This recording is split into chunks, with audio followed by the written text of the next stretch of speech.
Hello everyone, welcome back to my channel YSK legal awareness. Honourable home minister గారు అమిత్ షా గారు మనకి last year లోక్సభలో ఈ క్రిమినల్ లాస్ గురించి ఒక బిల్ పాస్ చేశారండి.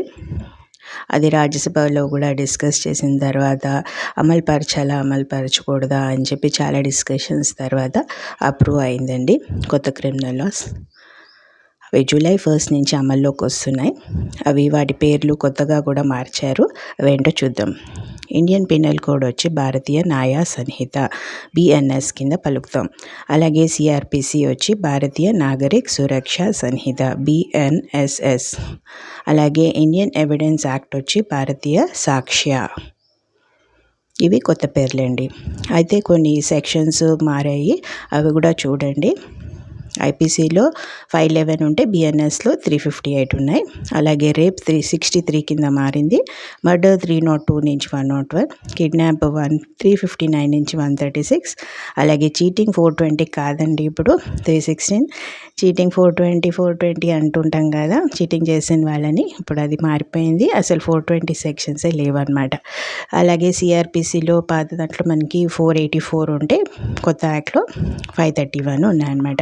ఇందులో లైంగిక దాడులు కానీ, సెక్షువల్ హరాస్మెంట్స్ ఇలాంటివన్నీ ఏమైనా చేసినప్పుడు ఎవిడెన్స్ ఇచ్చేటప్పుడు వీడియో రికార్డింగ్ కంపల్సరీ చేసిందనమాట.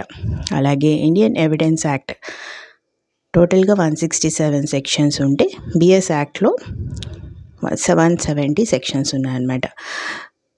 అలాగే digital recording, email, smart phones, electronic డివైజెస్లో ఉన్న ఇన్ఫర్మేషన్ ఏదైతే కూడా అన్నీ కూడా ఎవిడెన్స్ కింద పనికొస్తాయి అని చెప్తున్నారు. అలాగే case diary, FIR, chargesheet, judgment వీటన్నిటికీ కూడా డిజిటలైజ్ చేయమని చెప్పడం. ఒక కేసు స్టార్ట్ అయితే అరెస్ట్ చేసినప్పటి నుంచి జడ్జ్మెంట్ ఇచ్చేదాకా FIRకి కానీ, ఛార్జ్షీట్కి కానీ, ఇన్వెస్టిగేషన్ చేయడానికి కానీ అన్ని టైం లిమిట్స్ పెట్టేసిందండి. ఒక కేసు స్టార్ట్ అయినప్పటి నుంచి 3 years లోపల జడ్జ్మెంట్ కూడా రావాలి అని చెప్పి మార్చేసింది. ఏళ్ల తరబడి కోర్టులో ఉండక్కర్లేదు.